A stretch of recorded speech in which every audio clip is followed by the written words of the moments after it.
we do a lot of work with generative AI optimization. So obviously this is a topic I care a lot about, because when we're telling people, hey, there's new work that you should be thinking about for your organization, we care that they understand that this actually is new. It's not just the same old, same old. So let's talk about some of the things, though, that are kind of similar. Structure still matters. Understand content in much the same way, it is true, as search engines understood content as well. So structure signals authority. Less work for AI equals more trust. And that is very similar to what was the case with search engine optimization and how search engines understood content. One of the things that I find the most interesting is that a lot of the very definitional, a lot of the very core things are what's changing. With search engine optimization, you really thought in terms of pages and in terms of keywords.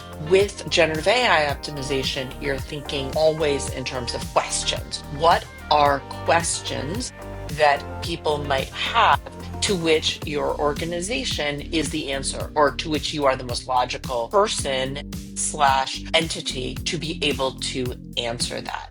Or traffic, right? If you think about search engine optimization, what was the goal? The goal was to increase traffic, and that was because you were going to be put on a list, and then people were going to click through and come to your site. That's not really the case with generative AI optimization. People are not necessarily going to be clicking over from an LLM to your site. What you're looking for actually is for them to recommend you, which then increases traffic, but it's much more granular and there's fewer of them. And then finally, optimization versus authority. You don't just want to be somebody who shows up, you want to be considered authoritative in that particular area. So it really is very critical to be thinking of things not just in terms of how the work is different, but in terms of how everything that you're trying to accomplish is accomplished in a very different way. One of the areas that I've been giving a lot of thought to when it comes to generative AI optimization is the follow-up effect.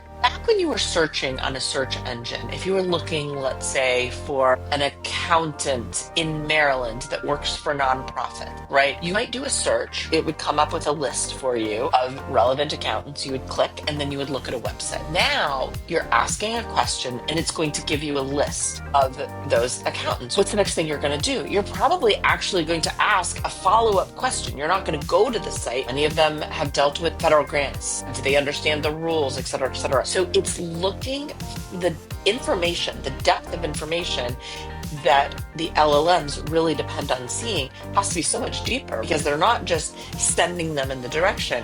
They are actually inviting a conversation about the organization. And that is so interesting, because you're getting this thought that the people that are going to win, the organizations that are going to win, are the ones who really have prepared the most, not just to be initially found, but to offer more of that follow-up information so that the LLMs are really able to provide the information during that follow-up period. Here's your takeaway. Generative AI optimization is not SEO rebranded. It has the same foundation, but it has different behaviors, and the outcomes are going to be different because you really are going after sort of different foundational questions and different goals. Thank you so much for joining me for this video. If you've enjoyed the topic, can you do me a favor and like this? And please subscribe to our channel for more great content just like this. And if you would like to talk with us about the work that we do and how we can help your organization, please go to springinsight.com.